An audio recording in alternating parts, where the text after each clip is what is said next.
Bonsoir bande konange zanga mamluba, j'espère que vous avez malam skanyustu bozali. Et ngape naza bien, merci d'abord Nathan Abino Boranda disponible pour nous landa wa podcast nanga. Lelo na yesu ko defa suto na bino te, mais j'espère que ma solo kanenga okende.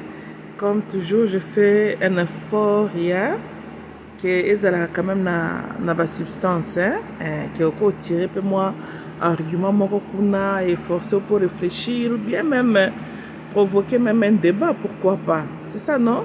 Mais oui, il y a le bosso avant de côté na mason lelo.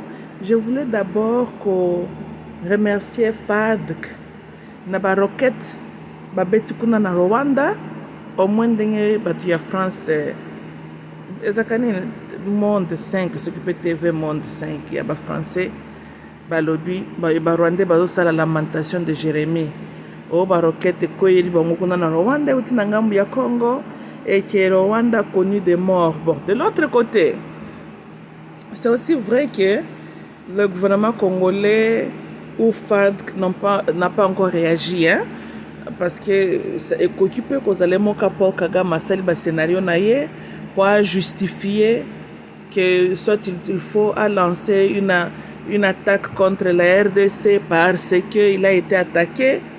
On a tout ça vérifier. Espérons que dans quelques jours ici à venir, tu auras un peu d'éclaircissement. Mais kaka bon, nanga pe na lobé ango parce que comme les Français ont répété ango peu dans leur quand même TV Monde, TV Monde 5 est une grande chaîne. Je pense qu'avant quand même ba peser ango Mais de l'autre côté, à tabalobi vérité qu'effectivement ba roquette et quoi na Rwanda. To be tabi masolo pa politics, tabi pa politicien basé pa taba jebele, you know. On peut aussi compter la même en anglais, monsieur que Chilombo a une année avant à l'élection de ce là, on peut spéculer que peut-être il y a mon copain cause à la zone cas ba trouble mon ko bimbanga kuna na est pour na ko justifier pourquoi les élections doivent être retardées ou on les appelle la possibilité na lobité que c'est ça ce qui se passe, mais tout ça, on prend ça en considération. Tout comme il y a réellement que FADC, Babeti, Baroquette dans Rwanda, mais if that's the case, alors cela veut dire que c'est une provocation de guerre. Maintenant, na yebite FADC, tout ça, quand on dit que malonga tout ça, c'est un embargo. Parce que bon, on va provoquer guerre contre Rwanda quand il y a la base militaire américaine.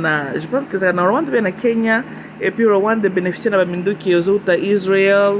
Les États-Unis, so il y a un moment nazo zo nouvelle un peu na moi skepticisme skepticisme na sens il y a que réellement là ne mutabeti ba roquette que c'est parce qu'il y a les roquettes qui sont tombées là pour poser cette image. Mais ce que je me pose la question, c'est qu'il faut que mutabeti ba roquette, c'est une provocation de guerre. Est-ce que tu es capable de comme nous autres nasuka dans un monde il y a fantasme, c'est que nous souhaiterons. Ça serait que FADC va lancer ba roquette kuna Rwanda pour nanga kutuba kendo beta ngoti na résidence ya Paul Kagame. Ba ceux qui sont na ba frontière te. So, you know, ceux qui te l'ont dit en côté émotionnel, it's a good news.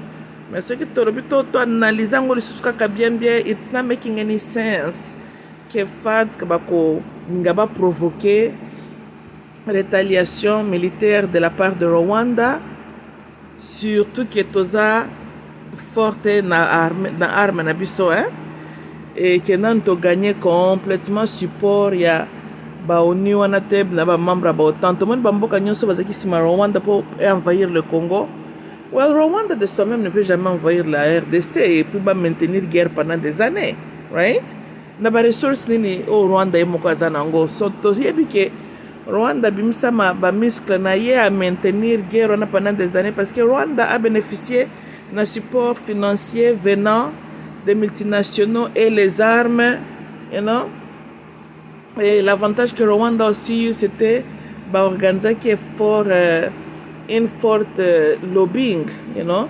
Et au Québec, qui est partout dans le monde en train de convaincre le monde que Bango Bazaba victime, patati patata. So, bref, Rwanda a bénéficié d'un support venant de l'extérieur pour envahir la RDC. Biso sikoyo malheureusement to bénéficier na loko wana te, you know. And so, anyways, total cas comme je viens de dire, na 2 jours ezel boso na biso tokozala na idée malamu parce que ndenge nini français bakolobela likambo yango mais le gouvernement congolais nano alobi yango te, you know. So I mean parce que fad ntango bapozaka bongo cela dit que ordre kozala uti na président, n'est-ce pas, yende de commandant suprême sikoyo bon nayebi te soki ezaka idéologie ndenge cabinet naye bazalaka na bango bamiwe naturel soki mpe bamiwe national balobaka te toyebi te sara non.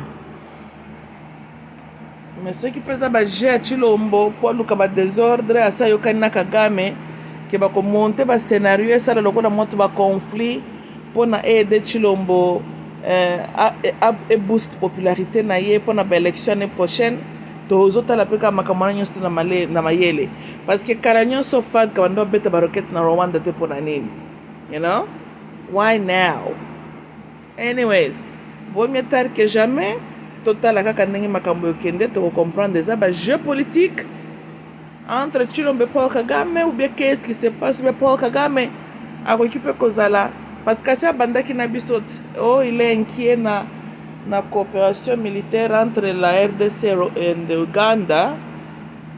So ekoki mpe kozala Paul Kagame amonte bascénario ne moko kaka mpo azolinga soit abanda su guerre na biso maybe, you know. Mais comme je dis mikolo ezokoya tokozala na idée claire de ce qui se passe mais à vous tous bozokanga makanisi na bino ezala nano mpe bomatisa bantene na makambo ezolekana na este bo mpe boza sur le terrain bobenga boyebisa biso nini ezolekana wana parce que média surtout les médias internationaux tomoni biso moko na RDC que média international n'a pas été pour nous non. Si le monde a beaucoup parlé de génocide ya Batutsi kuna parce que les médias internationaux contrôlés par les faux juifs ici là basombaki argument wana alors ils n'ont fait que répéter cela donc ils ont créé les victimes na peuple Tutsi, you know. Tandis qu'en réalité ceux qui ont eu nombre ya bakongolo bakufi depuis makambo ebandaki ya Batutsi na ba 94 oyo, you know.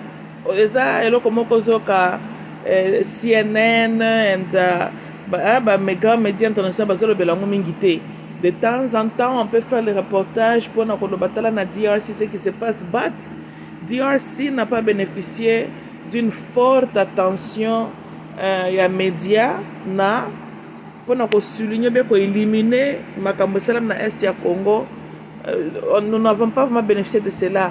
So l'intelligence quand même peut nous signaler aussi que tozanga qui peut lobbyiste makasi et aussi le complot international. La même Paul Kagame les a garanti que ceux qui va aider azo qui bokonzi na Rwanda parce que comme ezala qu'il fallait qu'il se débarrasse na Habyarimana et Mobutu, n'est-ce pas?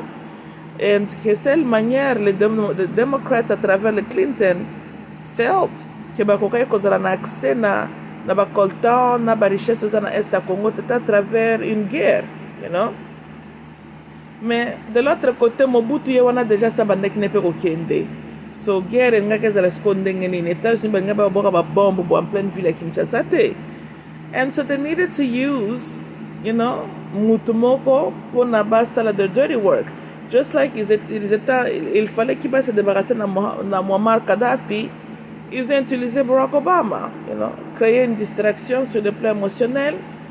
Africain va mettre les maboko, Africain, moi Africain comme président. Mais Barack Obama y a qui pour na koboma Muammar Kadhafi et puis ko éternuer. Vision que Muammar Kadhafi azala qui n'a pas créer notre propre banque mondiale. Il y a biso africain au lieu ko dépendaka na banque mondiale ba mindele, you know. So c'était comme ça, you know. Bazana batna bango ba utiliser kaloko ba pion pour na mission moko quelconque. And so basenga ka Mobutu mabele wana est ba exploiter Mobutu aboyaka. Shortly thereafter makelele bandi baki ko bimisa ba Kabila wana Laurent, you know, bazwa Kabila na kozwa à pied levé, you know. And of course référé par Museveni, right? And so prend Kabila, bon, yé pas zoya yé pas azape malin zo kanzaka ko betre ko ngonyo stu virgule. right? Mais quant à Paul Kagame, c'était ça. Paul Kagame was chosen par les États-Unis, by the Democrats, parce que l'entente était déjà que Bazan a besoin, il y a un accès na Est ya Congo pour na le reste de ma kamnenge toyebi. Et Paul Kagame était l'homme qui allait leur aider à accomplir cette mission-là, cette démarche-là. Et maintenant, il fallait trouver raison qu'on justifie, n'est-ce pas? Les États-Unis, batami na sima, Israël, batami, Français, batami, bimisi kaka Rwanda, mais bandi na fausse genocide, you know, oh bango moko batuti pe boma batuna bango moko, you know. Quand même, genre la connerie, basalaka na deuxième guerre mondiale était pour nous justifier pourquoi il fallait qu'il y ait une Palestine. Même chose ils ont fait dans la région Grand Lac, you know. Yeah, of course, but tout va boma batuna bango moko, you know. I mean, ba provoquer makambana ko boma biari mana bango moko mutu babanda ki pena no ba massacre. And so, you know, parce que si les Tutsis étaient si victimes d'engue, on nous fait voir Bahutu wana siko bando kima ndenge bakima kiona pourquoi parce que dans cela que les Bahutu parce qu'ils ont upper hand, right? Même si on se demande que Bahutu bakima ki chacun pour soi Dieu pour tous. Tolandi hein? So I'm thinking siko Batutu wana po bazala kina makaste po ba se défendre bakatikati bango mitu et pas Bahutu. Siko Bahutu wana banani tu bakimisa ki Bahutu. Paul Kagame. Mais Paul Kagame aza mututi. Il fallait qu'empêcher nan bakata bandeko na mitu, n'est-ce pas? Parce que Paul Kagame est venu avec les armements américains, l'armement israélite, you know. Mais officiellement, on nous a montré le visage de Paul Kagame, right? Well, les États-Unis avaient envahi la RDC. Tout le monde a langage nini, you know. Parce que mingi tolobaka Rwanda, est-ce que nandenge est normal? Ndenge zamba sali mokili normalement. Rwanda bako envahir le Grand Zaïre. Nandoto, na Tongo, to na Midi. On est en mission suicide. Tozolanda. So, il faut te le comme directement dans les alliés. Et ça, le cola, tant que tu as sur la Libye, Tolobini, que Kadhafi a lutté contre les membres des OTAN, de l'OTAN, n'est-ce pas? Et les deux pays au Bazala qui n'affrontent pas la Libye, les États-Unis d'Amérique et la France. Boyete, voilà. Ce que tu as dit, Masolo et Salamaki avec Bagbo na Abidjan. Tu as dit que Paul Amlani, Laurent Bagbo, Abundaki na quel pays en réalité? C'est que Masolo et Ao, élection, tout ça les scénarios. C'était la France qui a envahi Côte d'Ivoire. Les soldats français ne même qu'au Kanga, ils n'ont pas you know? Yeah, pour Nani, Laurent Bagbo, Abundaki na France, you know? Babata Maraka si un groupe moko africain bazaka ba esprit pété mais c'est toujours les grandes nations là. Maintenant mambo pas RDC. La RDC était envahie par les États-Unis d'Amérique. Oui, par Israël, par la Belgique et la France. Wana tomata to kita eza mushindo awu. Oui. Non. Boyebi biso nzamba lingi kaka peuple na biso na linga kamboka wana oui parce que bike tala kuna na Irak sara misena kaka okota na Kuwait kaka boba américain ba yeba sala ba désordre ba Irakis bazaka na ba division makasi prononcée chez eux, you know. Tala Soudan awa tant toko la Israeli one nation bata songi yo basali trouble titi ba kotel bango dans la religion, right?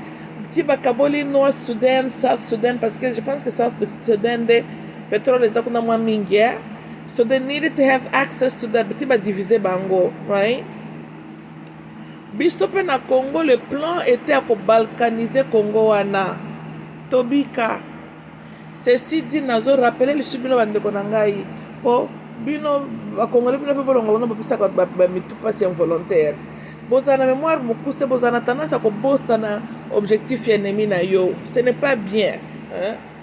Dans la vie, ce qui mutase la qui yo sa nature, hein? Prends-lui au sérieux. Toyokani, boyebi ardage le baka quand le lion te montre ses dents, ne pense pas qu'il est en train de sourire avec toi. Tolandi, hein?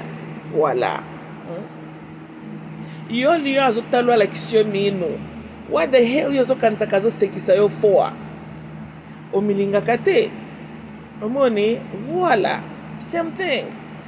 Ba touti basi balakisi bino leur vision ezalaki touti power ba diriger toute la région là. Right? Ce n'est pas parce que les années passent que bango babosani vision wana.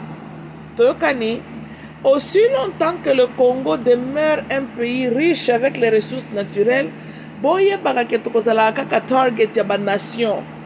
Bozalaka ba visa kabiso kaka.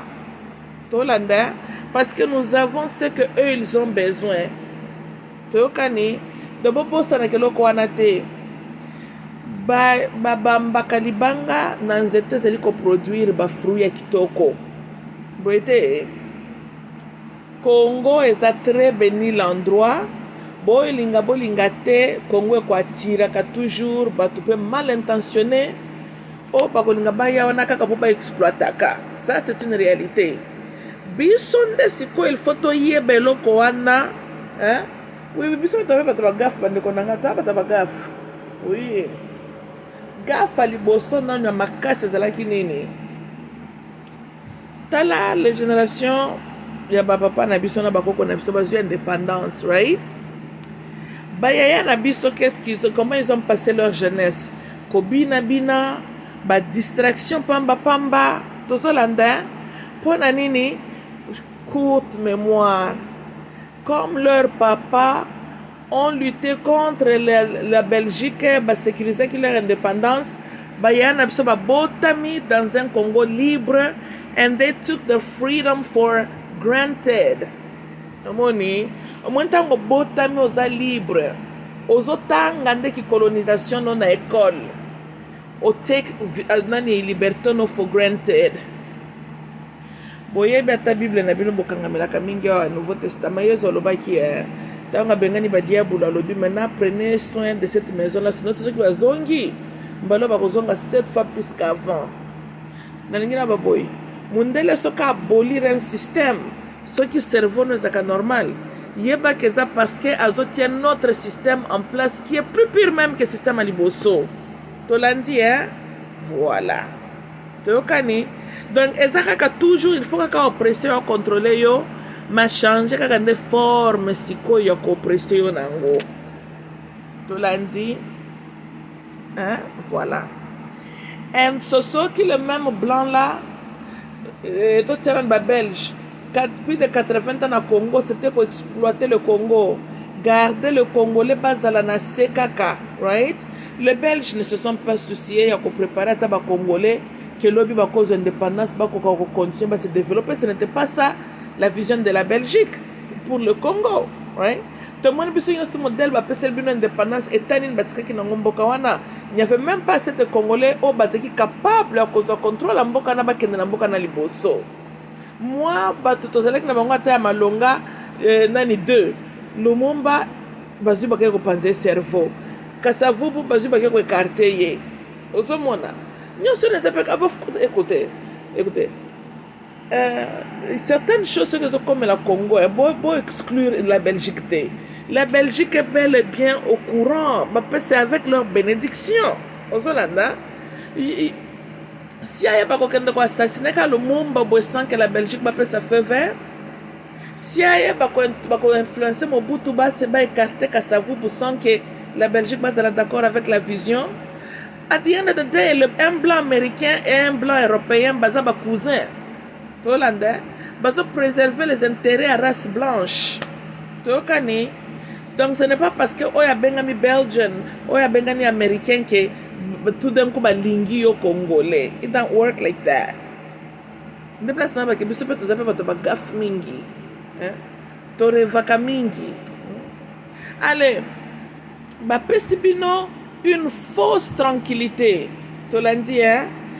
Mobutu était là au début, on peut dire même les premières 20 ans, 25 ans, il y a présidentiel Mobutu.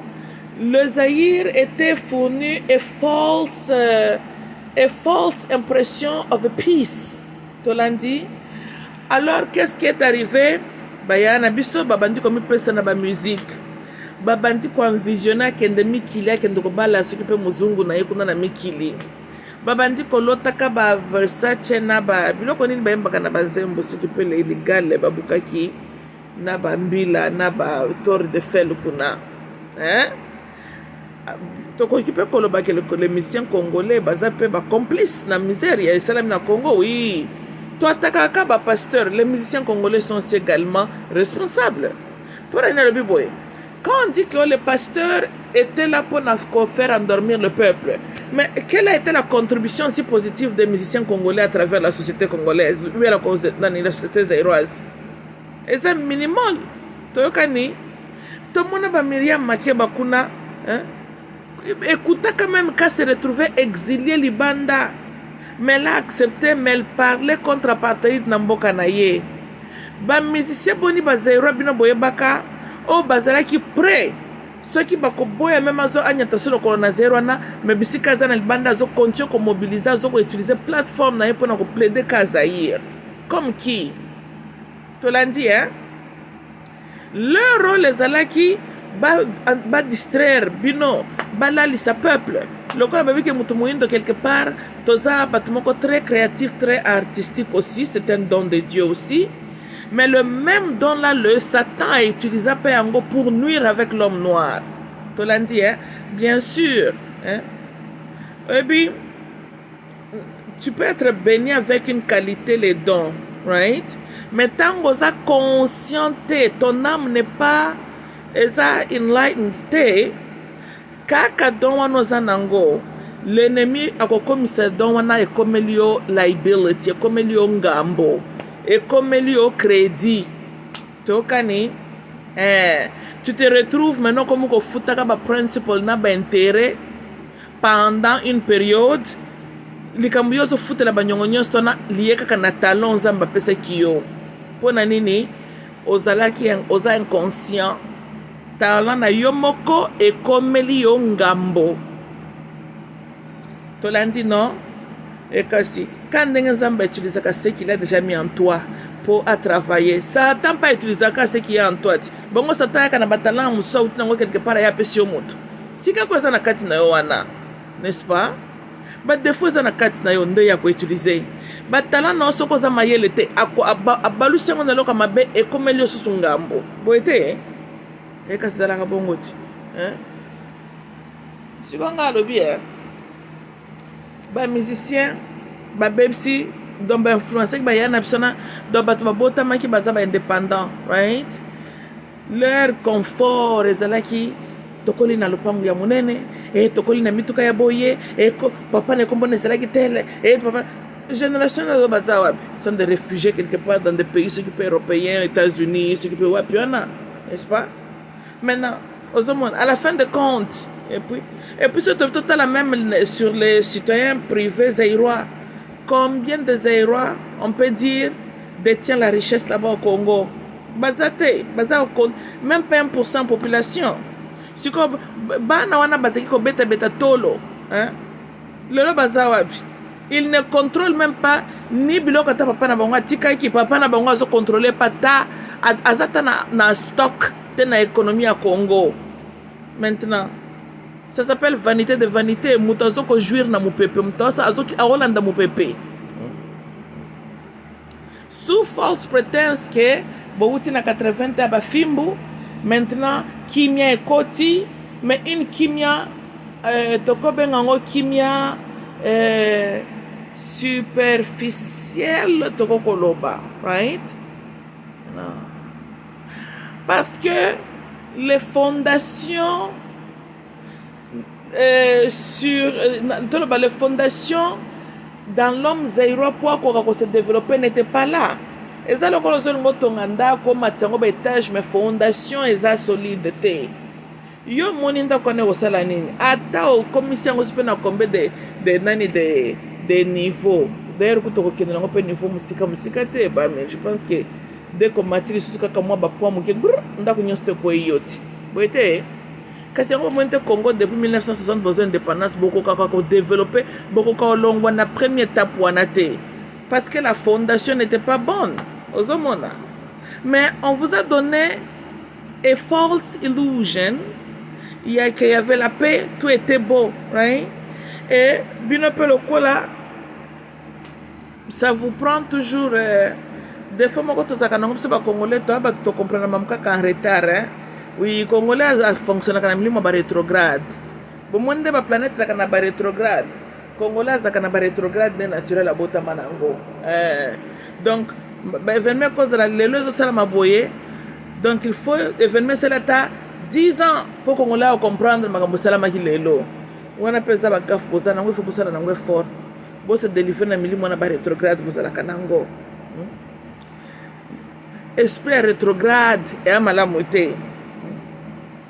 Parce que pendant que yo na rétrograde na yo, ti oya ko koma station, ton ennemi déjà zo avancé na ba plan na ye. Yo kuno zaka na ba rétrograde. Malamuté. So les musiciens, you know, Mobutu ça lui a arrangé aussi. Il y a que tous elle a vraiment bien emporté dans la distraction. Nalingi bola nanga malamu. C'est bien que c'est une fierté aussi que le Zaïre, nous avions créé beaucoup de belles musiques. Et il y a très fierté, fier right? Nous avons connu de très bons artistes basala lokumu ya mboka. Mais awangai nazali koloba extrême ya situation ce n'est pas bien. Ce n'est pas parce que toloba nos musiciens là anciens ba yembela ki biso banzema kitoko que ba papa na biso na ba grand frère ba mi pesaka na banganda na ko reva ka ko kena ba tour de fel ba bandi ko négliger le danger qui était toujours l'entrée ko lurk pour na mboka na biso bomoni sikoy. Donc kobina n'est pas mauvais, koyemba n'est pas mauvais, right? Parce que artiste pas à peine talent zambe pas pesier nango. Mais tangu talent wana surtout yo muto zolanda talent muto mususu ozoye ba ko reconnaître la réalité na fantasme te, ça devient un problème. Donc kaka ba qualité na bino ke Congolais lingaka ko bina Congolais zalaka no hospitalier Congolais zane manfoutiste et ça bien zola c'est que bozana ba am ya balamo mbomoni ka qualité wana e komela ki bino ngambo bomoni lelo ce qui boza lelo na situation tozana ngo lelo elo kwane jouer perol botala ba ane boni to perdre ki pendant que ba Rwanda ba tuti bango bazoko preparaka na kantimini ndenge nini bakoaka ko envahir biso. Paul Kagame s'akutana kana Mobutu. Tozolanda Mobutu peut idée que dans sa présence kanyangala kata moko boy 20 ans après avoir créé ce problème. Parce que Mobutu vers ce temps-là zalaki na influence quand même na Basia et ces gens-là bato batiaki na kibokonzi. Donc ce qui est pas rêveur que Paul Kagame azaka futur ndoki ya Congo Zaïre. Mobutu ngaka aloba déjà que na lingi muto ane lala. Maintenant, il n'est pas comme Areva qui était. Et puis, le autre a tant pensé au côté de ma sonne, absolument bon secteur, mais tout côté, caca, ce qui te côté, te côté. Mouto a quoi que ça comme habité dans la vie, a où ta musique. Et puis, aussi au côté de même naïe. Oui, à ça, je mouto sur mon naïe. Bien sûr. Pour mouto, mis na yo monate, yo comme on a comme ton le rôle à mupaya, au cause de la canaille kenge. Donc, c'est toujours mouton liste na yo c'est mona. Une ou deux fois, maintenant, au kanisi ke azarakane danger te, n'est-ce pas? Nzokanda zalaka kanyoka. Monsieur Mobutu et monaki Paul Kagame. Mais malheureusement, Mobutu monaki Paul Kagame kaka na misu kaka normal boye. Monsieur Mobutu et mona Museveni. Monsieur Mobutu et monaki le François Beya, le Alexis Tambwe. Mais Mobutu ne les a pas interprétés comme de sérieux dangers. Hein? Molimu ya kominimizaka la nani ton ennemi ezape malamuté dans la vie. Et lokwana boba ba ko Mobutu zaki togolais non Mobutu zaki zaïrois. Parce que eza caractère to mona kangona katia bazaïrois. Zaïrois zalaka na otiko bakeboza batonze bozana mlimo ba rétrograde. Hein? Attention nazande de kona bino tikana non peut ça peut conseil en même temps. Boete zero azalaka oza na bato mpe oza na moto bomeli epuis ozwi kaka te face value malamu te tala siko bino botangaka bible chaque dimanche bato bakopema te baeglise babitiakatiaka tout moment bokangaka pata biloko yango botangaka te comment bokokendaka quelque part chaque dimanche bogangi bosote botentuki bolawuki me bomemorisaka ta biloko botangaka wana te bible wana elobaki no nini que l'homme aura comme ennemi na akouta selon bible akouta na ville mosusu balobi na babandi na les propres membres de ta famille babi kaka baoyo kopartage na bango vert boye te bon siko soki botangi place wana bokanga ngo na mutu cela veut dire que dans la vie ennemi na yo soki alinga salo mabe akendo luka mutu aza mosika na yo te kaka mutu yo uti kopesa mbote tiaka na mutu no ke futur assassin na yo ye wana tolandi mutu asala mabe ndenge ni so aza na accès na yo te mena nani mutu aza na accès na yo mutu aza oyo donc ozo komona ye danger te tozolanda donc c'était ça bagaffe na biso pe il faut to corriger biloko wana pour Mobutu atalaki la dimension superficielle Rwanda bon il n'a pas vu Rwanda comme une menace. Rwanda de soi-même n'a pas une richesse naturelle. Sûrement, les Belges peuvent s'occuper de Mobutu aussi. Hein? Que Kuna non, ne t'inquiète. Parce que Mobutu, quand même, Azalaka peut moi lui se kenge. N'a comme make sure que mes voisins, à mon côté, cause de la danger pour Nabiso. N'est-ce pas? Ce que mon net voisin, mon cause de la têtu. Nani phase, Moussala Nezalaki déjà kokende. Que sa présence ba miebe la déjà libérée. So je me pose toujours la question que mendengani na makambo ya Rwanda Mobutu n'avait pas cette même attitude envers Rwanda. Je ne peux que croire il avait minimisé Rwanda. To l'andi oui il faut ezala atalaki yango ke kuna na est ba Rwanda bazaba na misala oui na est kuna ba Rwanda bazaki ba boy ya ba Congolais na est. Rwanda ne produit pas grande chose. And so, just tandis que le Zaïre est un grand pays, riche, so I really think que Mobutu n'a pas réfléchi que Mindele bakoki ko s'investir dans un pays qui n'a rien. Tu l'as dit, Or, il n'a pas réfléchi que bakoki ko utiliser Rwanda lokola tremplin, c'est ça, pour ne pas atteindre Zaïre. Mais c'est ce qu'ils ont fait. Le Rwanda rôle naïe, si qu'on a moins na biso za la canine, baza lokola le pont et les Occidents bayaka ba telemi na pont na ba yibaka, c'est que c'est pas ba richesse na biso boité, voilà. Or ceux qui to timbela ka fala ki to brûler pont wana depuis kala. Mais to tika ki pont wana po to tala ki pont wana comme Emmanuel partale sika de l'autre côté, il n'y a rien là-bas. Il n'y a rien là-bas. Ah bon, c'est comme il y a beaucoup là-bas. Il n'y avait rien là-bas, c'est comme il y a beaucoup là-bas. Hein? Malamouté. Wana, zéro azekana ba distraction. Ndena avec nos musiciens aussi, à mon copain, ceux qui peuvent être combattants, peuvent être bêta kabino, bazana bon peu la raison. Parce que c'est vrai, musiciens zolo kamborongo na ye. Bande konanga papa mona kaka kindoki ko à la haute dimension ce qui na époque ya Zaïre ce qui peut être domaine ce qui peut ministre ce qui peut art parce qu'il y a un système bien établi tozolanda. Je pense que nos artistes banga ki bazala na position ya ko yaka ba distraction pamba comme tel te banga ki ba fonctionner mieux dans l'ordre tomoni. And so, kuna pe désordre, ba monsieur zaki système na nini, mwana yebela milukela dans la vie, n'est-ce pas? Malheureusement pour eux, comme milukela veut dire exploite l'ignorance de tes frères et sœurs. Take advantage of ignorance na bango. Et c'est ce que les musiciens ont fait. Oui, les musiciens manquaient aussi l'esprit la patriotique.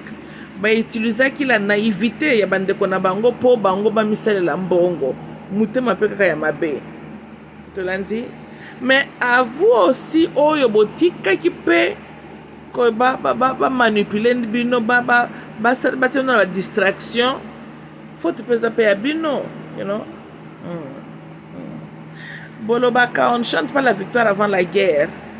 Na yabaka likambote comment papa na soboto indépendance en 1960 et que en 1980 Zaïrois était plongé dans la distraction. Et là qu'on a compris nangote 20 ans kaka ya pamba na mémoire ya l'homme 00 Bossanaki que 25 ans avant azalaki sujet belge.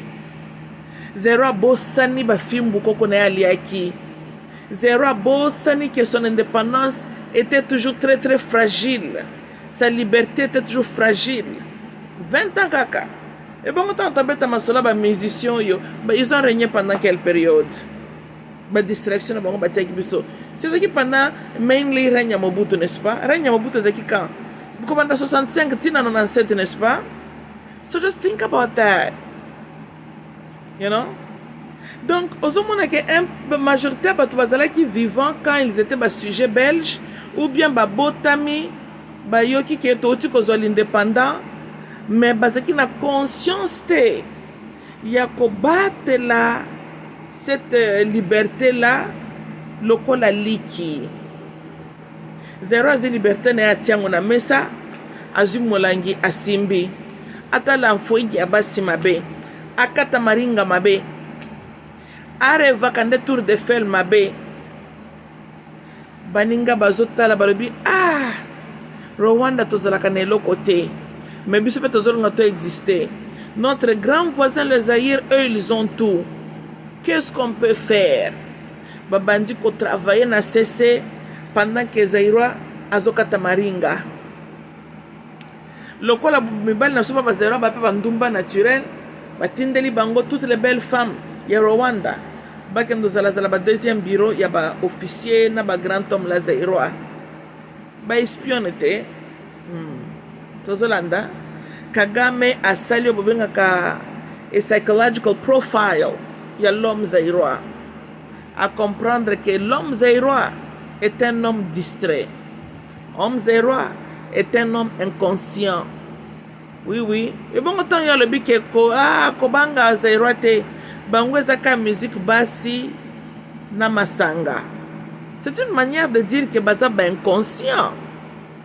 Tolanda. Well, un homme qui est tout le temps sourd, est-ce qu'on doit réfléchir bien? Non.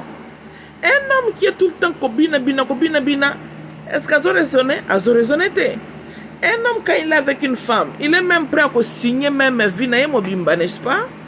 Alors, donc, tous les trois points de l'obiawa, c'est toujours un homme dans la position de vulnérabilité et inconscient au koloba.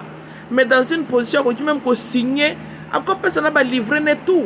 Et nani, bloque toi coffre fort, sentiment leki, à quoi qu'on raisonne de lobby, de tel homme zéro à la kinango. Bande konanga na zolo banyon stoyo bozo conscience to landa na lobaka na chaque fois bokola mutu nzamba sala atalaka pe na sima na ye atali les erreurs du passé po yeba comment ko corriger lobby na sali susu rappel ya erreur na biso pona nini ata na Bible wana botangaka Joshua zebsa Israël nini que bokobosa na kakoyebisa bana na bino te d'où nous venons. Tant il y a zolo d'où nous venons na ye Joshua na Israël wana libosone bango baseki ba wumbu te bango baseki coûte combien de générations et puis baseki j'en étais nani na terre promise mazolo ba bokoyebisa bango ke bakoko na biso ba parents na biso bazalaka ba wumbu na kati ya Egypte bokoyebisa ka bana na biso tout ce que elle a fait pour nos parents. Nandenga batelaki bango pendant iznani désert, nandenga dirigé sur une terre promise. Tozolanda, voilà. Ngasi comme mamulu ba pendenga na zoloba, il faut chaque fois bozo bete la pe bana na bino ma solo. Les mamans tout ils l'ont fait, les mamans palestiniennes le font. C'est bien to tambolaka, tozoko ganga et tout, mais tangu moi naza mukie, zoaka pe temps au fandi kinzo 11 avec tes enfants. to na baleki solola na bana histoire ya Zaire lakisaka bana ke tala bakoko na biso bazalaka distrait topesaka confiance na mundele ayelaka biso bible na loboko moko aye na munduki epai boye ke seri moko mundele ayeki kokanga bakoko na biso tozalaki basujet na bango tala ndenge babomaki biso na Équateur babelge oyo bokebaka na bango baza bakadi ya mpemba bomoni lelo ndenge toza bandeko na biso este bakufa comme il faut likambo na Rwanda bomoni batuti oyo bakadi ya mpemba de ne jamais faire confiance avec bango bana boyoki tala tokufa autant tala berera badirigant na biso tala biso moko mpe tozalaka na badistraction toyebaki koconserve liberté na biso te tala lelo nde boye bato mayele bazalaka oyo ngai nazoloba na bino batuti lonfe bongo bango base conscientisaki base mobilisaki ndenge nini si parce que bazalaki chaque fois bazorepete loko wana na mitu ya bana na bango mwana tuti azokolaka deja sayebiki un jour il faut bazonga na Rwanda e bango il faut barégner bino bakanisi eza coïncidence ke Paul Kagame a remue ye wana ke iti apesi Mobutu mpe mbote et puis na ndenge azalaki parce que azalaka mpe zela nayebi ke Museveni azalaka soda ba Idi Amin Paul Kagame azalaka na ngambo barebele to ndenge nini mais bozomona histoire na ye mais just think about that you know ye loko nini esalaki nani kakende ti akutana mpe na Mobutu tozolanda wana Mobutu azoreve te boyebi masolo karmique eza mpe ndenge Mobutu ete na cercle ya Lumumba ide te ke Mobutu nde lobi akozalaka na base ya koasasinaka ye Mobutu pa sere Paul Kagame loboko Mobutu ide te ke un jour Paul Kagame na ba Laurent bako jouer rôle ya kokimisa ye wow la vie elle est drôle mais tozongela nana makambo na biso tozokoloba tozolanda bandeko na ngai donc bosolaka na bana na bino meilleur combat tokokosala ezali kokonscientize bana na biso depuis bumwana toyokani Rwanda ntango bango bazalaki kobongama ils ne l'ont pas fait na koganga wa non poso basalaki bongo tonga totimbela bango posez-vous la question le Rwandais bafandi na Zaire baboti epai na biso bakoli wana me ndenge nini tobandaki kodetecte te ke bazalaki baespion parce que bayebaki kosolola bayebaki secret bayebaki diplomatie bayebaki comment kovivre na biso me bamibombi tolandi donc azosolola nao na Lingala Chiluba Swahili Kikongo français afandi mpe wana aboti mpe abali mpe ndeko na bino yo ozomona kaka Zairoise ele Murega ele Mushi ele mutu ya Uvira nzokande mututi 100% Mami Bombi posez-vous cette question là qu'elle a habité dans ton quartier pendant plus de 20 ans aboti na bana na miso na yo motikali koyeba te kaza mututi rwandaise tozomona niveau ya bato wana kokanga makambo na bango na motema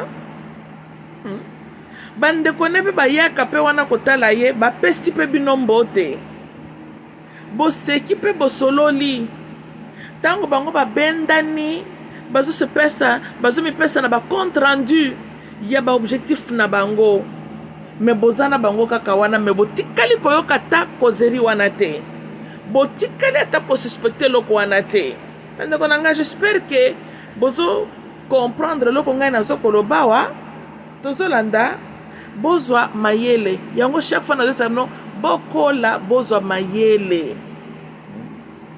koza na bamakambo toloba couvertement bobandaka mpe tala le meilleur combat bokokosala ezali koimplike na bana na bino la valeur ya Zaire toyokani ezali koklike na mitu ya bana na bino l'importance ya notre liberté et notre droit d'exister en tant qu'un peuple souverain tolandi ce n'est pas moi na comme na 20 ans à se retrouver maintenant comme Kobunda pour une fois survivre, il est déjà encerclé par les ennemis. Non. Ba préparaka mwana bien avant. Comme ça, kokola ka azo yebaka déjà a natambola boye po moni peuple oyo balingaka biso te.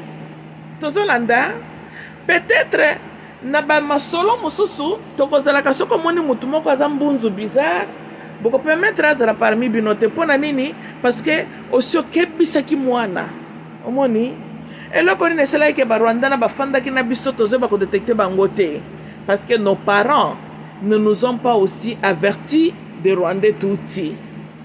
Nos parents ne nous ont pas tiré les oreilles pour nous avertir que le projet en Mboka, certains secrets en Mboka, va partager kangoka kangbangbanga na batu boyete. Omoni ba défaut, omoni ba gaffe. Quand tu n'enseignes pas ton enfant, tango zoko kebisa bana na yote. Que tala batu botala likambo boy tala. Eloko nyoso zalaka na eloko ekozaki yango, n'est-ce pas? To se retrouver ki kaka le coloniser kaka boy kaka na mupeme bungu to comme coloniser te. Il y a eu un début, événement et même qui se na point wana. To la le kato la mu ki to comme esclave te.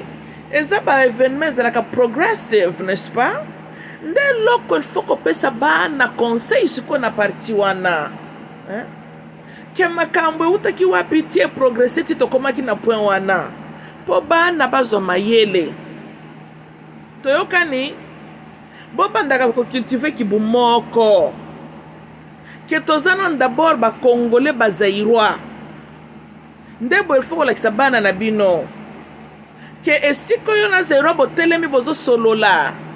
Soki omoni mupaya masolo profonde e kanga minoko. Bandeko nanga mindele basala kango batuti pe bazalaka toujours kaka ndenge wana. Tozolanda e kastofanda kana ba mindele ti bomona kate mindele bakoza la bazana ta 2 ou 3 banda solola. Soki ka yo ye wana omoni silence koti ali babalusi attention na bango vers yo babani soko kotuna tuna ba question donc net ke bazoni nga ba yeba yo nde yebisa biso tozomana soko bazoko analyser yo. Mais yo et bible ko bambanda lo bavan yo ya mais lisolo na bakati angoti ba changer ce comme un solo bazo pe so false pretense comme s'ils sont engagés maintenant à toi. Bon quelque part bazo nga pe ba yoka qu'est-ce que tu as entendu et puis ma condition za la kandenge nini parce que babi ke mtu mundu azaka biloba lo bokolo banokaka yango lokona tozaka toujours na désavantage to landi hein natali sibino ko peka katala batuti oyo. Comment vous expliquer que batu bafandi des années Croix-Rouge babandi ko elefse batuti na mboka depuis 1959 ce qui peut 50 ce peut 6 kuna, n'est-ce pas? Ce que depuis tout ce temps-là mais to bandaki ko ebata c'était quoi leur vision? Tozolanda donc bobo sanate ke ndenge ni toaki kozala désagrément surpris en 1994. Ba montaka rébellion kaka du lendemain, du jour au lendemain, Paul Kagame s'est préparé na armée na ye parce que Yazala qui rebelle et puis il est venu même des États-Unis. Cela veut dire que Habyarimana c'est lui qui contrôlait l'armée rwandaise. Si ko ba soda oyo Paul Kagame yaki na bango pona ba renverser Habyarimana et puis ba sala ce qu'ils ont fait. Autaki na bango wapi. Ils ont toujours existé. Tokani, ils étaient là. Nangambu pe ya Uganda, nangambu pe ya Zaïre, na kati ya peuple Banyamurenge. Mais isusu pe ba utali kaka na Kinshasa wana. Mais biso na Kidiba, de bango ezaki nde likambo ya tangu soneri na bango ebetaki. Basi bayebaki mutu na mutayebaki rôle na yeba bandi ko se déplacer bazo se diriger vers Rwanda na bango. Tozolanda bandeko na ngai. Donc il fallait que normalement to beta masolo mususu meto na élaborer kana oyo na beti sete tokola totika kindoki oyo ezalaka na cerveau à l'homme bantu azalaka sika ya kwea ki hier akebisaka mwana na yete atikine kaka bongo et puis akomi kufela na likambo na mutema Pour moi, on n'a pas le bien qu'on a même les boulots. Ça, c'est ça les kindoki même. Ou liya ko kanda ko liya ka nani bando kina bino kanda liya ko na chaque dimanche les mêmes démons wana. Kindoki na munene za caractère ya mabeti. Comment libulu yo monaki ke koko na ko ekina libulu oyo. Libulu oyo est créé yo banui dans la vie. Mais au fandi na yo okukufa kana likambuno na mutema bana na yo bazwe ba biloko wana. Boye bande ko na ngai. Lelo toloba ko mindele ba frère maçon. Mais frères maçonnerie ont leur source dans la religion africaine, spiritualité africaine. Mais vous savez la différence? Naturellement, frères maçons existaient pendant combien de siècles? Et ça, ta secte, moi, que bandi kaka lobi lobi awate. D'ailleurs, majorité bari binzamizam binabu n'est plus neuve même que qui frères maçonnerie wana. Mais comment est-ce que frères maçonnerie, baros christianisme, bakabala est résisté pendant des siècles et des siècles? Pour yo kolo bananga que mundelo aza lelo 33 degrés Mason était vivant en maçonnerie bandaki non. Le George Washington bazaki ba frère Masons est-ce que bazalaka vivant? Mais ba secret wana et l'équipe d'une génération une autre comment? Mindele ba yebaki ke les connaissances mystiques, les connaissances secrètes pour na bango ba condition ko dominer, il faut pas l'excaper bana na bango pour bana na bango ba préserver yango. Et l'équipe d'une génération et notre vie va se préserver en jalousement. Mais t'as la biso batumoindo. Spiritualité koko na biso yebaki akufine nango. Yope parents soko découvrir certains secrets ozo kufa pe kana maka kibundo kinyoso yango wana te. Vous avez besoin ya komona satana na masekete. Ça c'est le boulot pur et simple. Pour comment Joshua Kuto na Bible azol ba bobo sana ko betela bana na biso bana na bino lisolo ya LT. Mais yo comprendre makambu spirituel, comprendre mystique spirituel bukoko na yo ofandi no nango na mutema okufyo tiki bana no kaba yelele ndenge wana bazala at the mercy ya ba religion. Et on se pose la question aujourd'hui pourquoi mitoba congolais salaka bien te tondi kaka basolo ba religion. Hein? Nani mutu ako apprendre congolais sa spiritualité ce qui yo moko parents apprendre moi na no spiritualité te. Mundele nda kwa ebisa yo. Mundele azo linga dominaka yo n'est-ce pas? Te ye à découvrir ba mystique na ye azo dominer mokili alaya ko la kisayo congolais. Voyez bien koko na yo lobaki na biso boye alobaki po yo oba ya ko dominer ye c'est ça? Mundele ba surtout ba meke bazana na bakanda na bango China ezoko menacer bango. Yo kanti ba kolinga yo découvrir ba vérité makambo belé au grand jamais. Na beti c'est na makambo ba ndeko nanga parce que nyonso yo eza ba gaffe de notre part. Teokani la kisaba na yo. Elle atambola kina bakoko na biso tangu to utaki kuna na nord nandenge toye na côté de l'autre zobenga sub-Sahara Africa. Et les 12 tribus d'Israël, voici comment nous sommes dispersés. Tel point, et telle tribu. Tel point, telle tribu. Là, qui savent vos enfants, tokoso la kabilo pas avec notre tamususu. Bon, là, qui s'akabana na bino, comment est-ce que les 12 tribus d'Israël tozali dispersés, distribués na katia continent d'Afrique wana? Tozolanda, comme ça, bana baye baka. La kisaba na nabino sur le plan national banguna nabiso bazaba nani sur l'existence même ya biso na Afrique munguna nabiso aza nani la kisaba na nabino pe mibeko nzambe bakoko nabiso apesaka biso bomoni ba malheur musezo bimelaka bato awa pona kobrizaka mibeko ya elle. Tozolanda, voilà. Tant que vous avez bikila vous avez désobéir. Il y a des conséquences. Peut-être que ça na vie na yote, même na vie abana na yo. King Solomon a tongaki ba temple banzambe mususu na kati Jérusalem. Pendant son règne, a monaki conséquences ma communauté bien que maintenant il était puni. Kokolo konaye mutaki ko vivre les conséquences ma communauté King Solomon a salaki.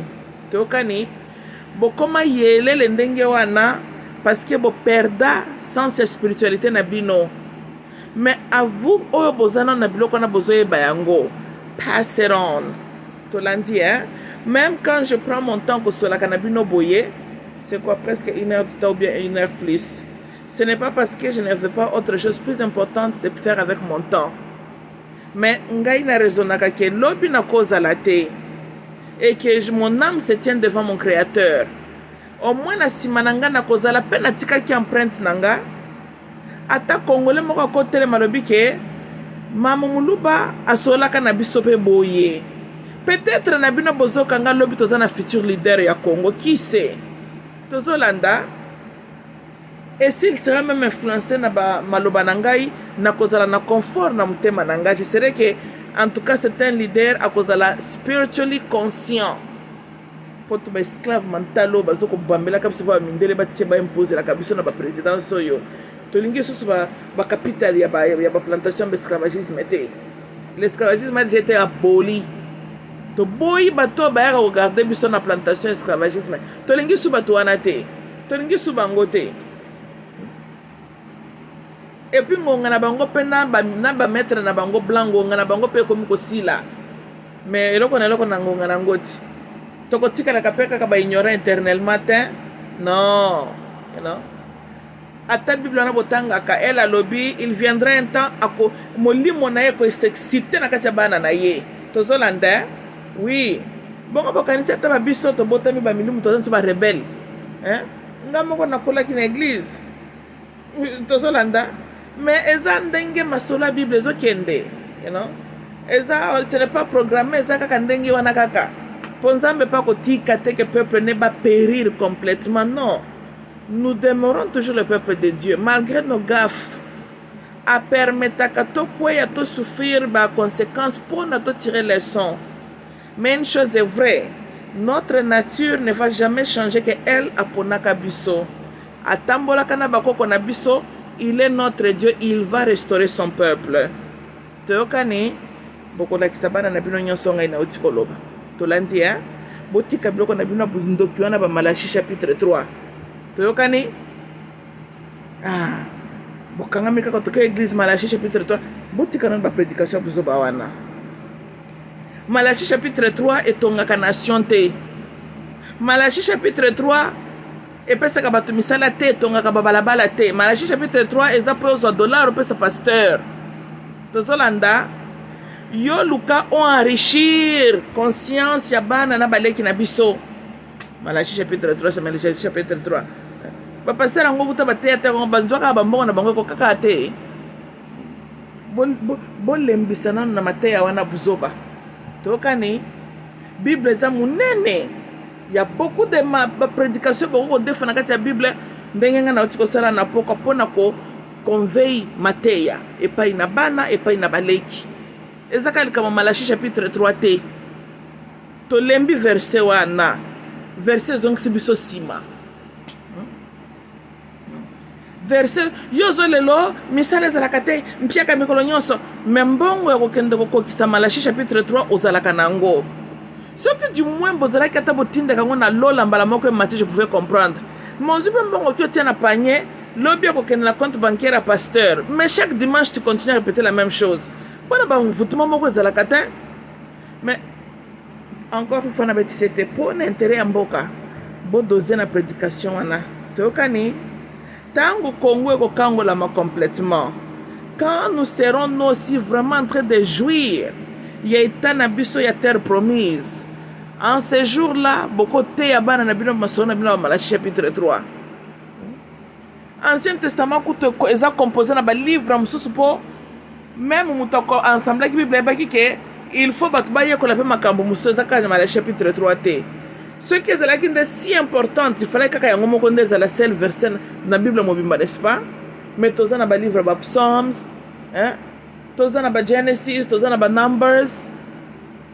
Tolandi, hein?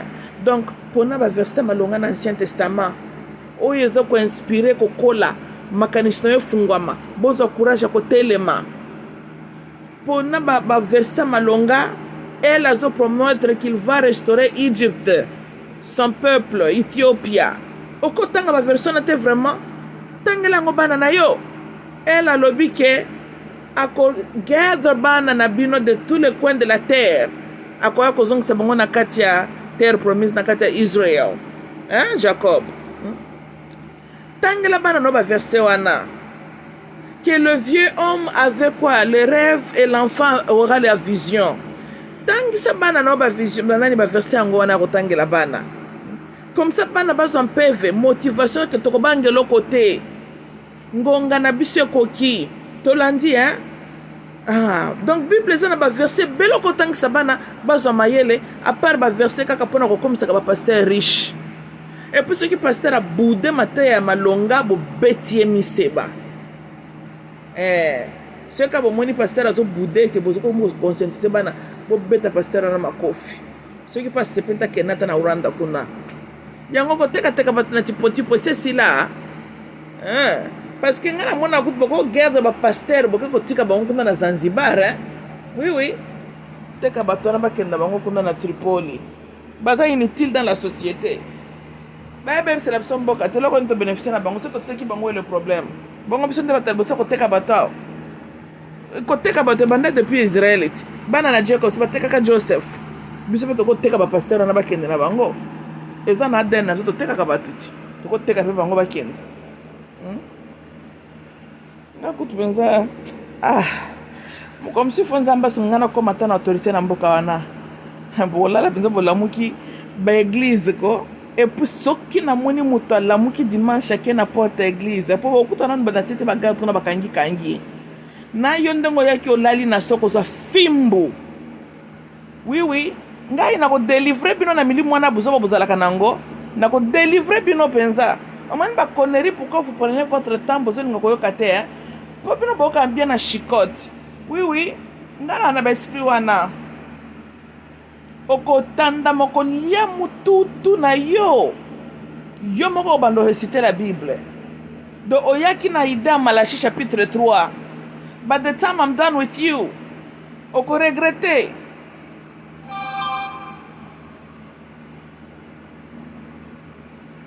Oko regretter eloko ni inspira ki yo, hein.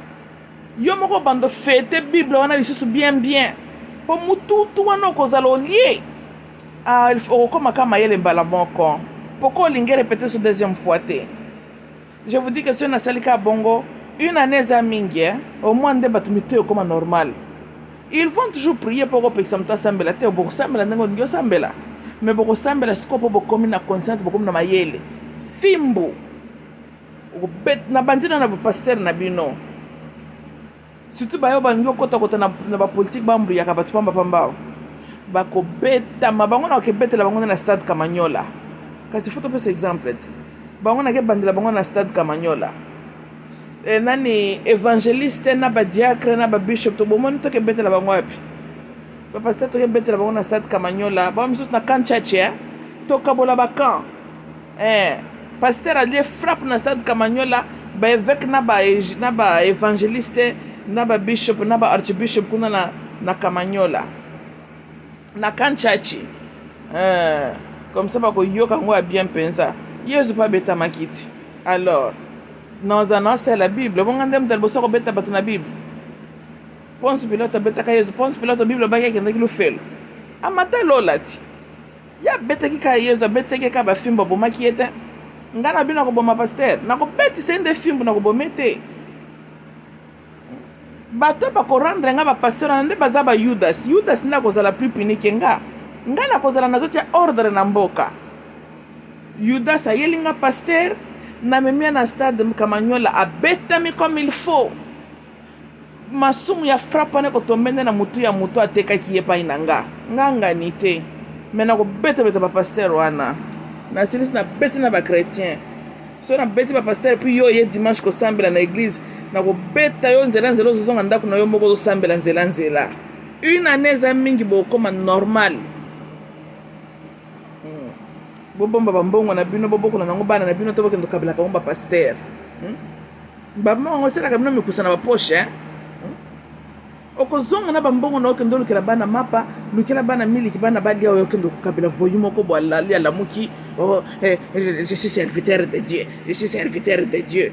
Si ko serviteur yango de Satan bimaka te mpona nini kaka ba serviteur de Dieu mais bon que Satan pas à la occupé si ko ba servant du Satan kaka ba serviteur de Dieu makampa ba serviteur de Dieu eza contraire na nature de Dieu kaka serviteur de Dieu okokende kosala ki serviteur de Dieu non na stade kamanyola ntango na kotanda yo farde ka nyatelinga yo nanu bien ndoko yeba ki serviteur de Dieu ezalaka nini okoepela yango na bachicote. C'est pas combien de lettres pour former je suis serviteur de Dieu. Le nombre de lettres là nde nombre bachicote oyo okende kolela kuna na kamanyola okolapa comme ça next time oya so na bonction na buzoba na serviteur de Dieu okende osala ki servitude na yo kuna chez toi. Ok, bandeko nanga ezanga mamuluba, je vous laisse. Balasi mato solo na basolo to yala ikra. Mais bo fungula biso na makambo esala na este, bo fungula biso et puis bo bandaka déjà to solo ka bote ya kabana na baleki. Boete. Ok, I love you all and bye bye.